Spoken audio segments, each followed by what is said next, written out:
নমস্কার বন্ধুরা, আমি হলাম সঞ্চিতা দাস। আমি একটা সাধারণ ঘরেরই বউ। ইচ্ছে ছিল খুব যে একটা ব্লগিং চ্যানেল খুলবো, ব্লগ করব, সারাদিনে যা কাজকর্ম সেগুলো আমি করব। এই চ্যানেলে সেটাই আমি করব, আর কিছু শর্ট ভিডিও করব। এটাতে প্লিজ বন্ধুরা তোমরা আমাকে সবাই সাপোর্ট করো, একটু যাতে এগিয়ে যেতে পারি। বন্ধুরা প্লিজ তোমরা আমাকে সবাই সাপোর্ট করো। নিজের দিদি বোন মানে কি বলবো, ভেবে আমাকে তোমরা একটু সাপোর্ট করো। আর প্রথম তো যদি কোনো কিছু ভুল বলে থাকি ক্ষমা করে দিও। কেমন লজ্জাও করছে, ভয় করছে, ভাবছি কি বলতে কি বলে ফেলছি। প্লিজ তোমরা আমার চ্যানেলটা সবাই সাবস্ক্রাইব করো, পাশে থেকো, নিজের ভেবে পাশে থেকো। আমিও তোমাদের সবার পাশে থাকবো, সবাইকে আমি মানে বন্ধু করে নেবো, মানে আর কি চ্যানেলটা সাবস্ক্রাইব করে নেবো। প্লিজ তোমরা আমাকে আমার চ্যানেলটা তোমরা সাপোর্ট করো। আমার খুব লজ্জা করছে জানো। আর একটা কথা কি, আমার যেমন ইচ্ছে যে আমি ব্লগ করব, এমনকি কিছুদিন আগে আমি একটা ব্লগিং চ্যানেলও খুলেছিলাম জানো। সেখানে অনেকটা বন্ধু হয়ে গেছিলাম, আমি অনেক এগিয়ে গেছিলাম।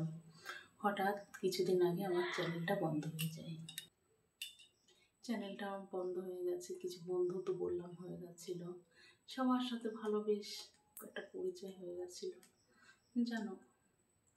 আমি কি বলবো, লাইভ করতাম, সবাই আসতো, কত গল্প করতাম, কত ইয়ার্কি মারতাম, আড্ডা মারতাম, গল্প করতাম। সেসব বন্ধুদের আমি সবাইকে মিস করছি, তাদের মিস করছি। জানি না তারা আমাকে খুঁজে পাবে কিনা, জানি না কবে তারা আমাকে খুঁজে পাবে বা আমি তাদের খুঁজে পাবো।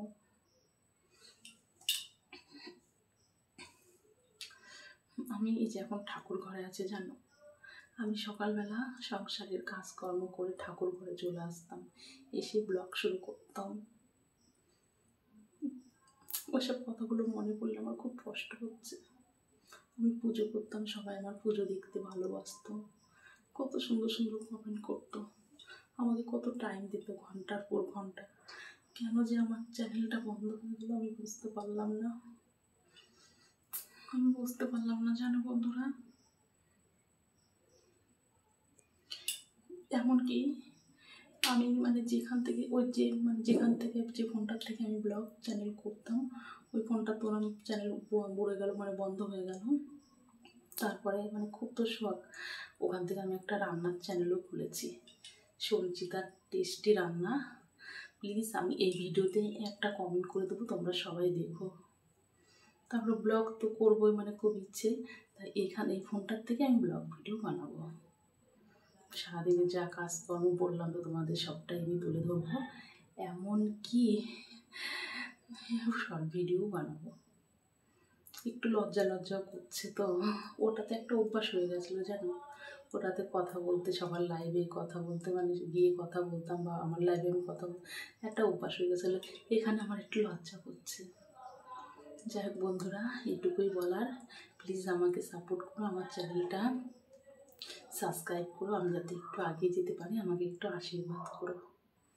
ঠিক আছে বন্ধুরা, আসছে আবার পরবর্তী ভিডিও নিয়ে আমি খুব শীঘ্রই তোমাদের সামনে আসবো।